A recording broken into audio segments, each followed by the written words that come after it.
Darwin had maintained that all living species were descended from a common ancestor and had grown apart from one another in a series of small, progressive changes.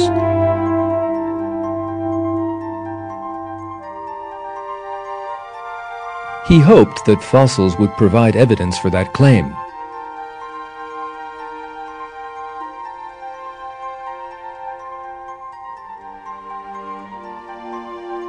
Yet all the fossil research throughout the 20th century presented a totally different picture. Not one transitional species that might prove Darwin's theory was found.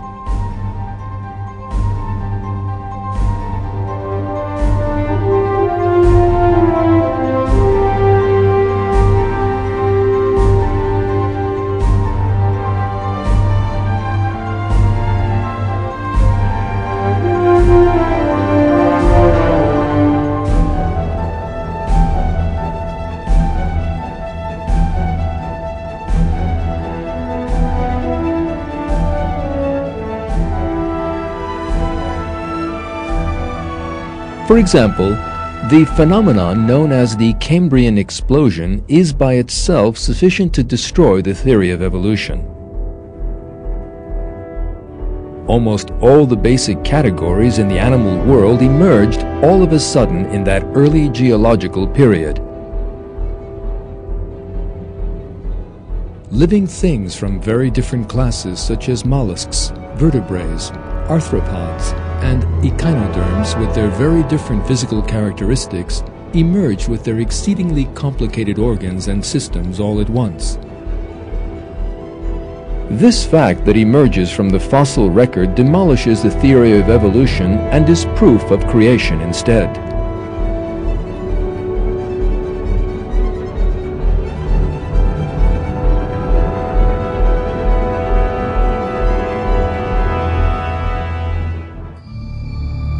In putting his theory forward, Darwin based it on the idea that animal breeders produce different species of dog or horse.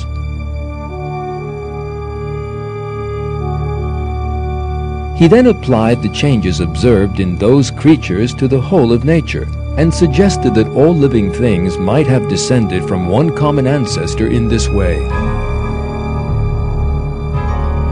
However, that claim was made in the light of the low level of the 19th century science, and discoveries made in the 20th century demolished it.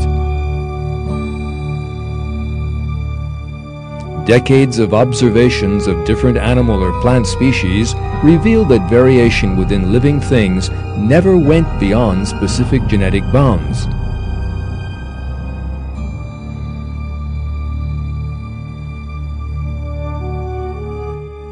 Genetic experiments, on the other hand, showed that the mutations that Darwinists regarded as an evolutionary mechanism could never add new genetic information to living things, but that, on the contrary, they always had harmful effects. The countless mutation experiments carried out on fruit flies only yielded deformed individuals.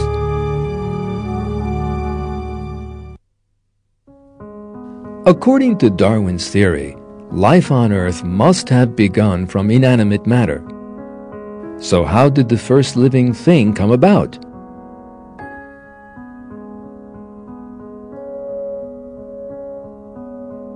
Darwin failed to address that issue, contenting himself with writing that the first cell could easily have formed in some warm little pond.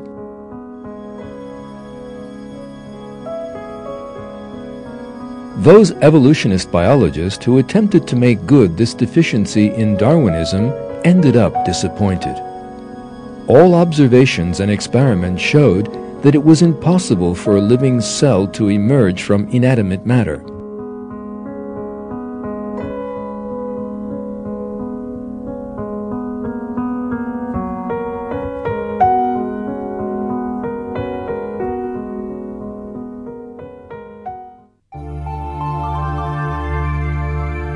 Scientists then discovered something else in the second half of the 20th century. Life, and especially the living cell and the complex organelles within it, is full of the most complicated designs.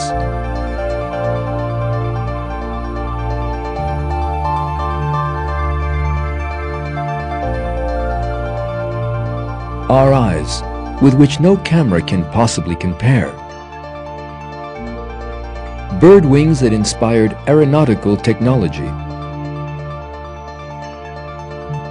The complex and interdependent systems within the living cell. The extraordinary information contained in DNA. All these are clear examples of design. They also leave the theory of evolution that regards life as the product of blind chance utterly helpless. These scientific facts left Darwinism backed into a corner by the end of the 20th century. Scientists in many Western countries, particularly the United States, today reject Darwinism in favor of the theory of intelligent design. The reason for that is that the scientific facts show that life emerged with design, not by chance. In short, science once again confirms the fact that God created all living things.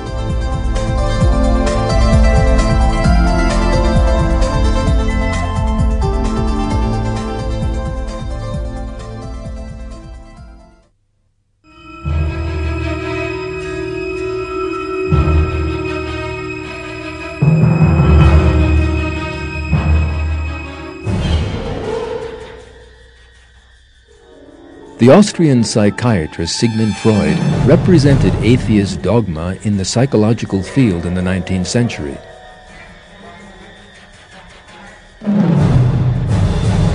Freud put forward a theory of psychology that denied the existence of the soul and attempted to explain man's internal world in terms of sexual impulses. Freud claimed that to have accounted for the origin of psychological problems. Yet his theory actually encouraged new ones.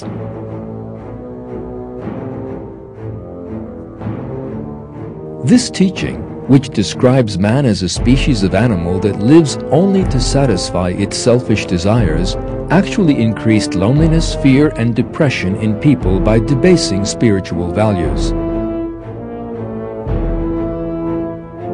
Pictures by artists influenced by Freud depicted the dark world of that teaching.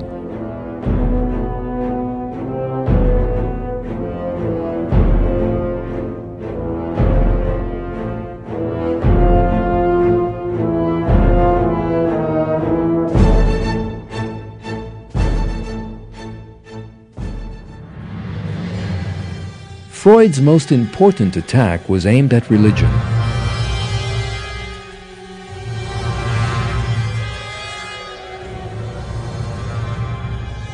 In his book, The Future of an Illusion, published in 1927, he alleged that religious belief was a kind of mental sickness and maintained that religious beliefs would disappear as man progressed.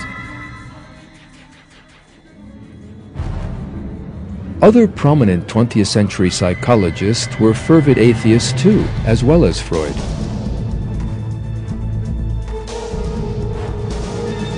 Boris Skinner and Albert Ellis, the founders of the behaviorist school and rational emotive therapy respectively, were the best known of these atheists.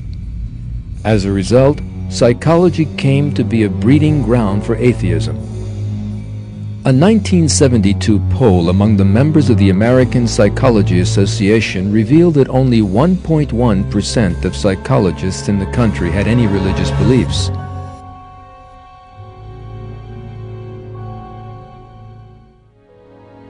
Yet the great error into which most psychologists had fallen was unmasked by means of their own researches.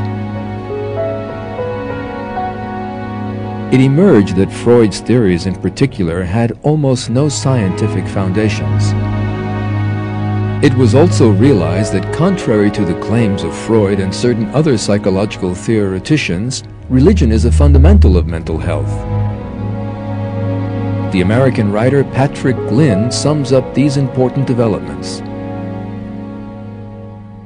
Scientific research in psychology over the past 25 years has demonstrated that, far from being a neurosis or source of neuroses, as Freud and his disciples claimed, religious belief is one of the most consistent correlates of overall mental health and happiness.